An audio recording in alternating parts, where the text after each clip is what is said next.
Bapak, Ibu, Saudara-saudari yang saya kasih dalam Tuhan Yesus Kristus, sebelum kita membaca, mendengar dan merenungkan firman-Nya, mari kita mohon pertolongan Tuhan, kita berdoa. Bapa yang baik di dalam Tuhan kami Yesus Kristus, pagi hari ini kami lagi boleh berkumpul bersama dengan keluarga kami di rumah masing-masing, dan kami beribadah. Dan kami percaya bahwa Tuhan hadir bersama dengan kami dan berkenan menerima setiap pujian yang telah kami naikkan. Dan Tuhan juga akan memberkati kami dengan firman. Bapa, berfirmanlah kepada kami karena kami semua sudah siap mendengarkannya. Di dalam nama Tuhan kami Yesus Kristus kami berdoa. Amin. Bapak Ibu yang saya kasih dalam Tuhan Yesus Kristus, firman Tuhan kepada kita pada pagi hari ini terdapat di dalam Injil Lukas. Lukas pasalnya yang ke-9 ayat 57 sampai ayat yang ke-62. Lukas pasal 9 ayat 57 sampai ayat 62. Saya akan membacakan ayat-ayat ini kepada kita dan Bapak Ibu boleh mengikuti di Alkitabnya masing-masing. Demikian firman Tuhan, judul perikopnya hal mengikut Yesus. Ketika Yesus dan murid-muridnya melanjutkan perjalanan mereka, berkatalah seorang di tengah jalan kepada Yesus, "Aku akan mengikut engkau kemana saja engkau pergi." Yesus berkata kepadanya, "Serigala mempunyai liang dan burung mempunyai sarang, tetapi anak manusia tidak mempunyai tempat untuk meletakkan kepalanya." Lalu ia berkata kepada seorang lain, "Ikutlah aku." Tetapi orang itu berkata, "Izinkanlah aku pergi dahulu menguburkan Bapakku." Tetapi Yesus berkata kepadanya, "Biarlah orang mati menguburkan orang mati, tetapi engkau pergilah dan beritakanlah kerajaan Allah di mana-mana." Dan seorang lain lagi berkata, "Aku akan mengikut engkau Tuhan, tetapi izinkanlah aku pamitan dahulu dengan keluargaku." Tetapi Yesus berkata, "Setiap orang yang siap untuk membajak tetapi menoleh ke belakang, tidak layak untuk kerajaan Allah." Demikian jauh pembacaan firman Allah. Kita berbahagia kalau kita mendengar, memelihara dan melakukan dalam kehidupan kita sehari-hari. Bapak Ibu saudaraku yang dikasihi oleh Tuhan Yesus Kristus, tema firman Tuhan secara sinodal kepada kita, "Ikutlah aku." Yang mengatakan ini adalah Kristus Yesus Tuhan kita. Nah, saudara yang saya kasih dalam Tuhan, kalau kita memperhatikan bahwa seseorang yang mau berkomitmen untuk mau mengikut Yesus, maka orang itu haruslah melangkah ke depan dan tidak boleh melihat ke belakang. Seperti contoh seorang petani yang baik. Maka petani itu ketika dia membajak lahannya atau sawahnya, dia tidak boleh melihat ke belakang. Mengapa? Ketika dia menoleh ke belakang, bisa saja alat yang dipakainya itu, yaitu alat pembajak itu, bisa belok ke kiri atau belok ke kanan, dan pada akhirnya tanaman yang ada bisa rusak, dibajak oleh alat pembajaknya. Maka seorang pembajak itu harus memandang ke depan dan dia bekerja dengan maju terus. Yesus mempergunakan persamaan ini untuk mengajar kita bahwa jiwa kita ketika kita ingin menjadi murid Tuhan, pengikut Tuhan, anak Tuhan, maka kita harus benar-benar memutuskan hubungan dengan semua kelekatan yang menghalangi hubungan kita dengan Tuhan.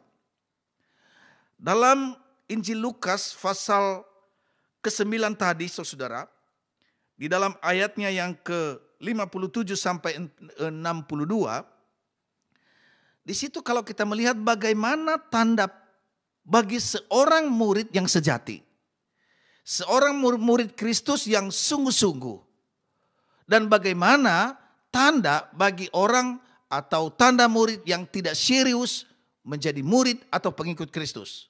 Ada 3 kata di situ dan ini menjadi pokok renungan kita hari ini. 3 kata ini, yang pertama adalah motivasi. Apa motivasinya? Yang kedua, prioritas. Apa prioritasnya? Dan yang ketiga adalah komitmen. Apa komitmennya? Dari ketiga kata ini kita bisa mengetahui apakah dia seorang anak Tuhan yang tidak fokus, atau dia adalah seorang anak Tuhan yang sungguh-sungguh fokus dan berkomitmen kepada Tuhan. Nah, mari kita melihat saudara, yang pertama apa motivasinya. Dalam ayat 57 sampai 58, dalam nas kita ini dimulai dengan Yesus dan murid-muridnya pada salah satu perjalanannya. Kita tahu Yesus bersama dengan murid dari desa ke desa, dari kota ke kota, mereka melayani, menyembuhkan banyak orang. Nah, saudara, dalam perjalanan kali ini, orang ini mendengar bahwa ada satu rombongan yang dipimpin oleh Yesus bersama dengan murid-muridnya. Dan orang ini saudara berdiri di tengah jalan. Dan ketika sampailah Tuhan Yesus di tempat di mana dia menunggu di tengah jalan itu, orang itu langsung berkata kepada Yesus, langsung dia melamar, dia berkata, aku akan mengikut engkau kemana saja engkau pergi. Itu lamarannya kepada Tuhan Yesus. Kelihatannya ia tidak main-main. Ia mengatakan kemana saja. Atau barang kemana engkau pergi Tuhan, aku akan mengikut. Siapa di antara kita yang tidak akan kagum mendengarkan tawaran semacam ini? Nah, bagaimana dengan Kristus Yesus? Apakah serta-merta mengatakan, ayo ikut? Ternyata tidak, saudara. Yesus menjawabnya dengan menggambarkan kepahitan menjadi seorang pengikut Tuhan. Apa yang dikatakan oleh Tuhan? Tuhan mau murid ini atau pengikut ini mengerti persis bagaimana orang yang mau mengikut Yesus. Maka orang yang melamar ini, saudara, dia mendengarkan apa yang Yesus katakan. Dia katakan bahwa, hai, kira-kira begini kalau saya katakan saya. Sesungguhnya aku ini, kata Yesus. Ini saya berkata begitu saudara ya. Ini lebih berbahagia atau lebih beruntung binatang yang ada di hutan itu daripada saya. Mengapa saudara? Dia berkata bahwa burung mempunyai sarang. Nah, artinya kalau dia udah terbang kemana-mana, udah capek, lelah, dia masuk di sarangnya dan dia tidur. Nyaman. Terus apalagi saudara, dia katakan bahwa serigala mempunyai liang. Jadi ketika dia berjalan kemana-mana, udah lelah, dia pergi ke liangnya dan dia bisa beristirahat.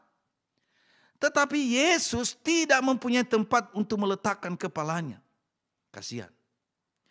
Saudara, ini bisa kita lihat. Yesus bukan bersandiwara, bukan basa-basi. Sungguh-sungguh dialami oleh Kristus. Kalau kita melihat bahwa sebelumnya, di dalam perjalanan mereka di kota Samaria, Yesus sebenarnya mau menginap di situ. Tetapi apa yang terjadi saudara? Ia ditolak dan terpaksa pergi ke desa lain. Ia ditolak di Samaria. Kalau kita melihat saudara bagaimana Yesus itu berasal dari Nazaret. Dari Nazaret Yesus diusir dari kota aslinya. Maka tidak ada nabi yang diterima dari asalnya sendiri. Ya. Saudara, kalau kita melihat lebih dalam lagi, ketika Yesus datang ke dalam dunia ini, dia lahir saudara, kandang dan palungan itu pinjam. Kasihan. Bukan hanya itu saudara, kalau kita melihat bahwa ketika Yesus pergi ke Yerusalem, betul ada sorak-sorai, Hosana, Hosana. Dia naik apa saudara? Dia naik keledai. Tahukah saudara keledai itu? Keledai itu adalah pinjaman. Bukan miliknya dia. Bahkan kalau kita melihat saudara sebelum dia ditangkap, diadakan perjamuan terakhir bersama dengan murid-muridnya. Dan saudara tahu bilik di atas itu adalah pinjaman. Bahkan ketika dia ditangkap, dia disalibkan dan dikuburkan, kubur pun pinjam. Saudara, Yesus mengatakan apa adanya. Bahwa dikatakan burung di udara punya sarang, serigala punya liang, tetapi anak manusia tidak punya tempat untuk meletakkan kepalanya. Saudara, tekanan Yesus dalam percakapan ini ialah seorang tidak dapat menjadi pengikutnya kalau ia tidak tahu tujuannya mengapa dia menjadi pengikut Kristus. Jangan-jangan saudara dia punya motivasi lain. Mungkin supaya bisa dia terkenal, mungkin ada hal-hal yang lain tersembunyi. Yesus tidak mau hal itu kepada para pengikutnya. Saudaraku yang saya kasih dalam Tuhan Yesus Kristus, banyak orang yang begitu bersemangat dalam pelayanan. Saya tahu saudara, di sekolah-sekolah teologi, biasanya ketika penerimaan pertama wawancara mereka bersaksi begitu menggebu-gebu.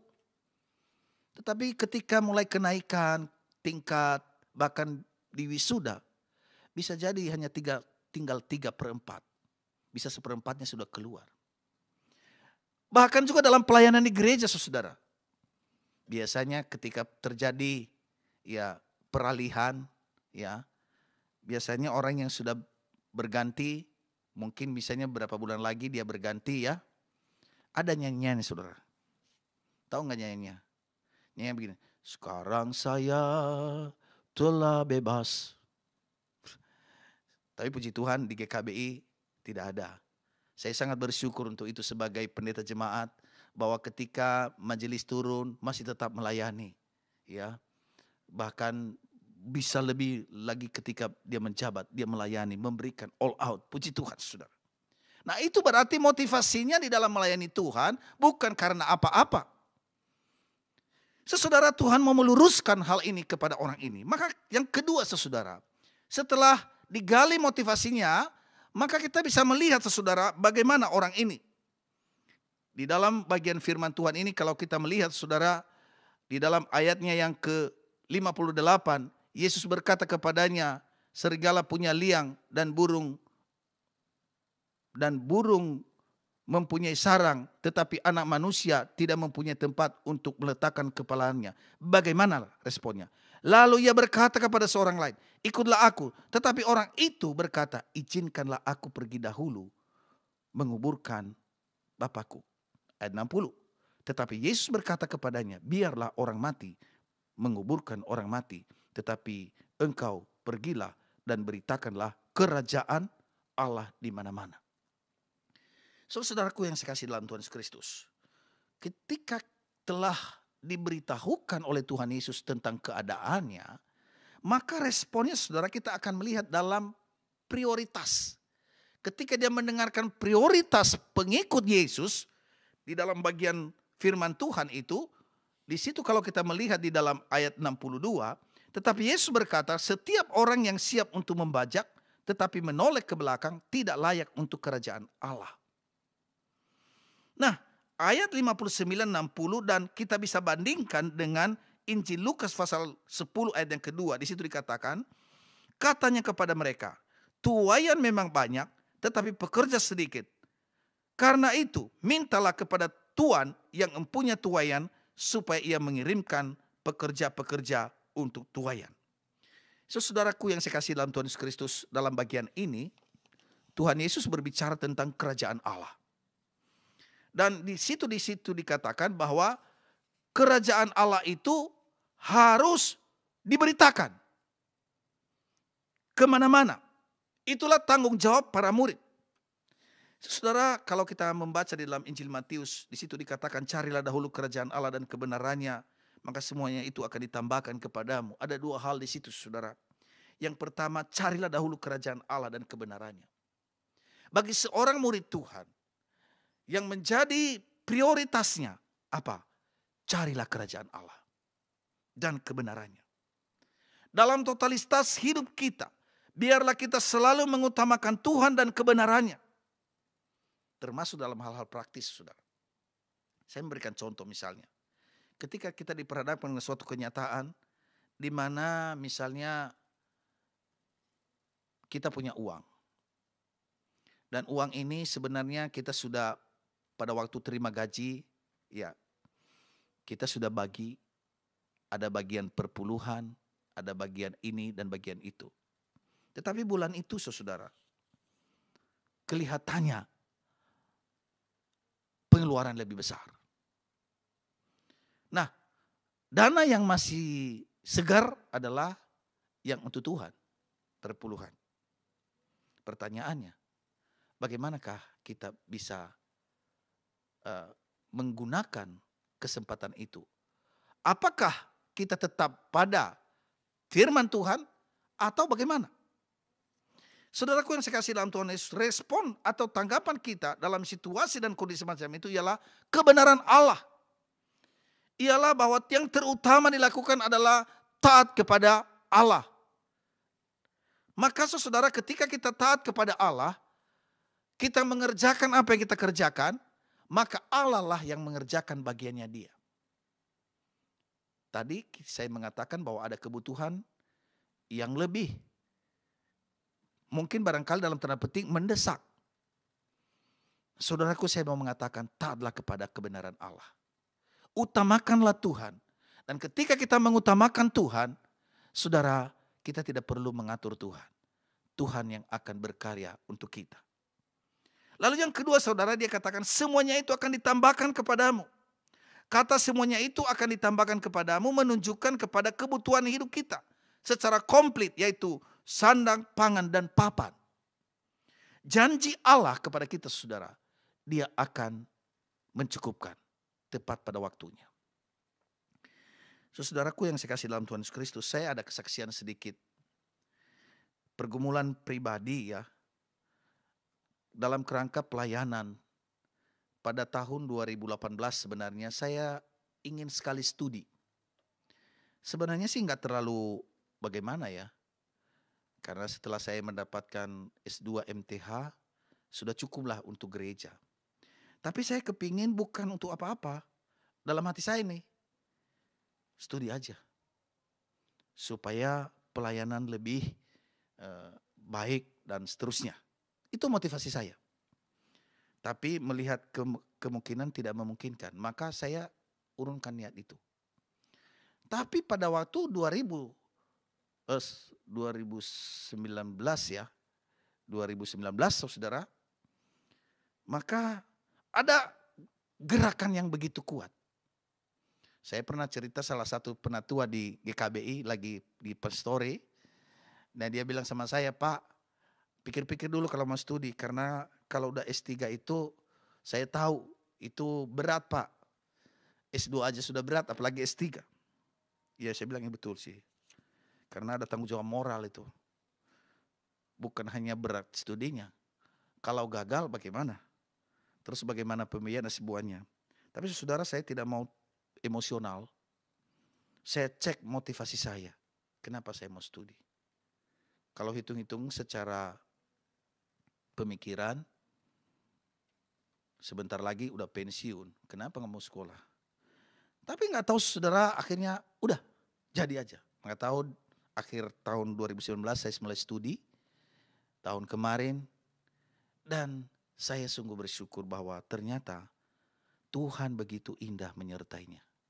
Dengan adanya COVID, saudara, maka sebenarnya biaya studi itu menjadi lebih kecil karena tidak harus datang ke kampus, terus studinya pakai Zoom, teman-teman di mana-mana dan kita bisa kejar lebih. Maka Bapak Ibu Saudara, kalau Tuhan kehendaki kurang lebih 2 tahun lagi lah bisa selesai, kurang lebih bisa 1 tahun 2 tahun. Saya menanyakan motivasi saya kenapa? Hanya satu motivasinya, untuk kemuliaan Tuhan dan menjadi berkat. Bapak Ibu Saudaraku yang saya kasih dalam Tuhan Yesus Kristus, pasti ada banyak hal dalam kehidupan kita. Kita diperhadapkan. Mari kita koreksi. Kita punya motivasi kenapa. Setelah kita punya, saudara, prioritas dan motivasi kita, maka yang ketiga adalah kita berkomitmen untuk apa yang telah kita putuskan bersama dengan Tuhan. Maka saudara, ketika Tuhan bertanya kepadanya dan berbicara kepada orang ini, ikutlah aku, saudara-saudara, ada banyak hal yang dikatakan. saya mau menguburkan ayah saya. Pamit. Jadi saudara, itu berarti prioritasnya belum fokus. Dan dia, kalaupun dia menjadi murid Tuhan, pastilah dia tidak berkomitmen. Maka saudara, kalau kita berkomitmen dengan tulus, ada dua hal saudara. Yang pertama saudara, dalam pekerjaan kita, saya mau kontekskan. Maka ketika kita punya pekerjaan atau pelayanan atau apapun itu, hal yang pertama adalah lakukanlah dengan tulus dan taat. Bekerjalah dengan tulus dan taat. Artinya tidak diawasi ataupun tidak dilihat, tetapi kita benar-benar bertanggung jawab. Bukan karena ada bos yang melihat, bukan karena ada apa-apa, tetapi kita bertanggung jawab karena apa? Kalaupun kita bekerja, pelayanan dan atau apapun itu kita terima itu sebagai ketaatan kita kepada Tuhan, pelayanan kita melalui pekerjaan kita. Indah saudara. Maka ketika kita bekerja seperti itu, berbeda dengan hanya bekerja biasa-biasa saja. Ini bekerja dengan antusias karena apa? Melalui pekerjaan kita itu, kita memuliakan Tuhan. Lalu yang kedua saudara, jagalah kepercayaan Tuhan.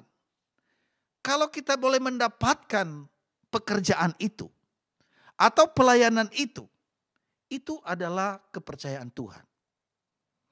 Ada banyak orang yang tidak mendapatkan seperti itu. Tetapi kita bisa mendapatkan itu, maka ketika kita menerima itu adalah anugerah Tuhan. Itu adalah kepercayaan Tuhan kepada kita.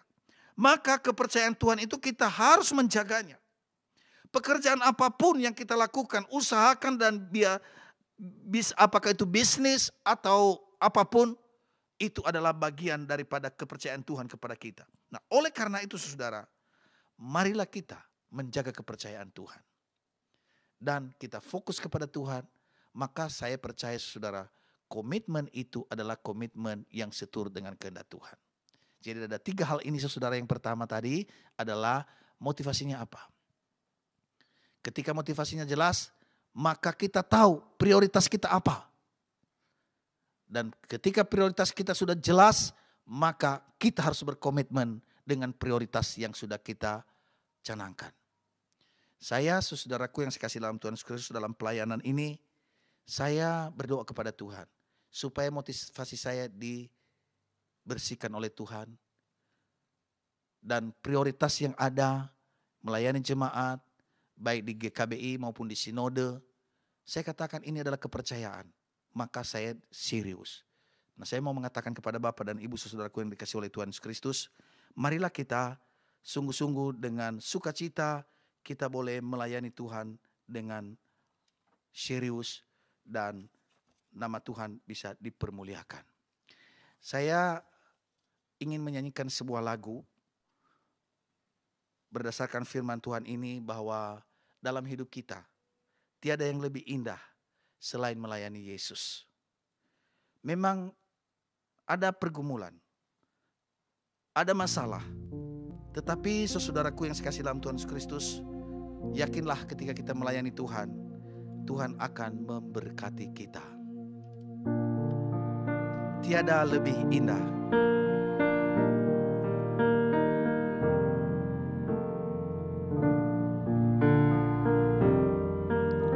Tiada lebih indah ku melayani Yesus, walaupun sukar dan berat jalannya, takkan aku mundur sebelum berakhir hidupku, karena aku tahu apa arti hidupku.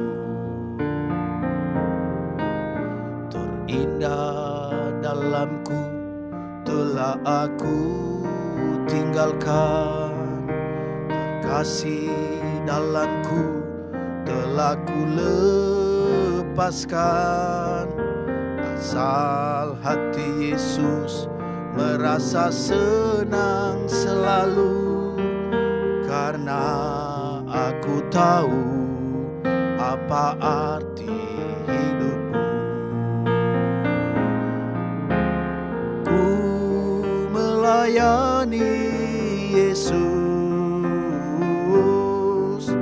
itu lebih indah semua. Ku melayani Yesus itu lebih indah.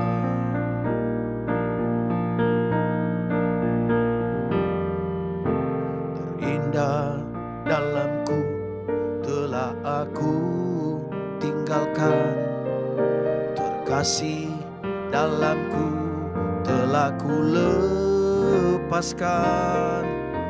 Asal hati Yesus merasa senang selamanya, karena aku tahu apa arti hidupku. Ku melayani Yesus itu terlebih dari semua. Ku melayani Yesus itu terlebih indah. Ya, itulah yang terindah ketika kita menyerahkan semuanya kepada Tuhan, dan Tuhan pasti akan berkenan menerima pelayanan kita. Mari kita berdoa. Allah Bapa kami yang ada di sorga, kami bersyukur dan berterima kasih untuk anugerah-Mu kepada kami yang telah menolong, menyertai dan memberkati kami. Terima kasih untuk firman-Mu ya Bapa. Kami berdoa untuk seluruh jemaat GKBI dalam COVID-19 ini Tuhan. Sungguh membuat kami tidak nyaman dan tidak bebas. Bahkan sebagian dari jemaat kami yang telah terpapar COVID-19. Saat ini kami berdoa buat mereka. Tuhan jamah, Tuhan berkati terapi-terapi yang mereka telah ikuti, dan kami bersyukur bahwa beberapa jemaat kami yang kena COVID sudah disembuhkan oleh Tuhan. Dan beberapa orang lagi yang masih dalam proses. Terima kasih Tuhan karena Engkau tidak meninggalkan kami. Kami juga berdoa bagi jemaat kami yang mengalami masalah ekonomi, bahkan juga masalah-masalah yang lain. Tuhan campur tangan, Tuhanlah yang menolong. Dan biarlah semua jemaat GKBI berada dalam anugerah dan limpah rahmat Tuhan. Bapa yang baik, kami berdoa untuk gereja-gereja Tuhan yang ada di Indonesia, bahkan di seluruh dunia. Khususnya dalam keadaan saat ini, Tuhan kuatkanlah iman mereka. Biarlah mereka boleh terus dipimpin dan disertai oleh Tuhan. Kami doakan juga pemerintah bangsa dan negara kami. Negara kami dalam keadaan saat ini gawat oleh karena COVID-19. Tapi kami bersyukur karena ada Tuhan. Tolonglah pemerintah kami. Dan biarlah di mana bulan ini sudah memulai dengan vaksin. Dan biar kami boleh melihat bahwa COVID-19 mulai menurun, bahkan akan hilang dari bangsa kami. Terima kasih Bapa. Inilah doa kami yang kami naikkan kepadamu di dalam nama Tuhan kami Yesus Kristus yang telah mengajar kami berdoa. Bapa kami yang di sorga, dikuduskanlah namamu, datanglah kerajaanmu, jadilah kehendakmu di bumi seperti di surga. Berikanlah kami pada hari ini makanan kami yang secukupnya, dan ampunilah kami akan kesalahan kami, seperti kami juga mengampuni orang yang bersalah kepada kami. Dan janganlah membawa kami ke dalam pencobaan, tetapi lepaskanlah kami daripada yang jahat, karena Engkau yang punya kerajaan dan kuasa dan kemuliaan sampai selama-lamanya. Amin.